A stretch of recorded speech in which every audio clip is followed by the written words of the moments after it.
સૌરાષ્ટ્ર બાદ હવે વાત કરીએ દક્ષિણ ગુજરાતની, જ્યાં નવસારીની પૂર્ણા નદીની સપાટીમાં જોવા મળી રહ્યો છે આંશિક ઘટાડો। પૂર્ણા નદીની સપાટી હાલ તો 21 ફૂટ પર છે।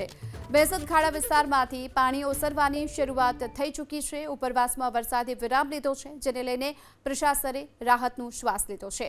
અંબિકા નદીની જળ સપાટીમાં પણ હાલ ઉપરવાસમાં વરસાદનું જોર ઘટતા હજુ જળ સપાટીમાં વધુ ઘટાડો થશે તેવી પણ શક્યતા જોવા મળી રહી છે।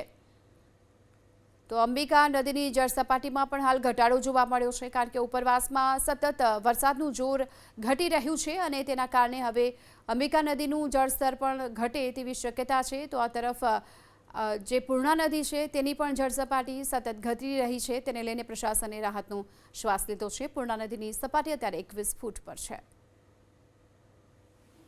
ગઈકાલે નવસારી જિલ્લામાં અને ઉપરવાસમાં પડેલા વરસાદના કારણે નદીઓ બે કાંઠે વહેતી થઈ છે। દ્રશ્યો સીધા બતાવવા માંગીશ। નવસારી શહેરમાંથી પસાર થતી પૂર્ણા નદીના આ પૂર્ણા નદીનો કેચમેન્ટ વિસ્તાર છે કે જે અત્યારે પણ નદી બે કાંઠે વહી રહી છે।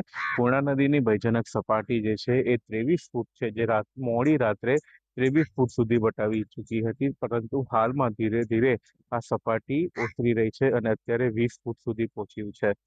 ખાસ કરીને નવસારી જિલ્લાનું વહીવટીતંત્ર એલર્ટ મોડ પર છે। પૂર્ણા નદીની સપાટી વધતા નીચાણવાળા વિસ્તારો જેવા કે ભેંસદખાડા, ગદેવાન સહિતના જે વિસ્તારો છે ત્યાંના લોકોને સાવચેત રહેવા માટે અપીલ કરવામાં આવી છે। જોકે નવસારી જિલ્લામાં ગઈકાલે મોડી રાતથી વરસાદે તો વિરામ લીધો છે, પરંતુ નદી જે છે એ હજી બે કાંઠે વહી રહી છે અને નીચાણવાળા વિસ્તારોમાં હજી પણ લોકોને સાવચેત રહેવા માટે મહાનગરપાલિકાની ટીમ દ્વારા સાવચેત રહેવા માટે કહેવામાં આવ્યું છે। Siddhesh Joshi, ABP news, Navsari.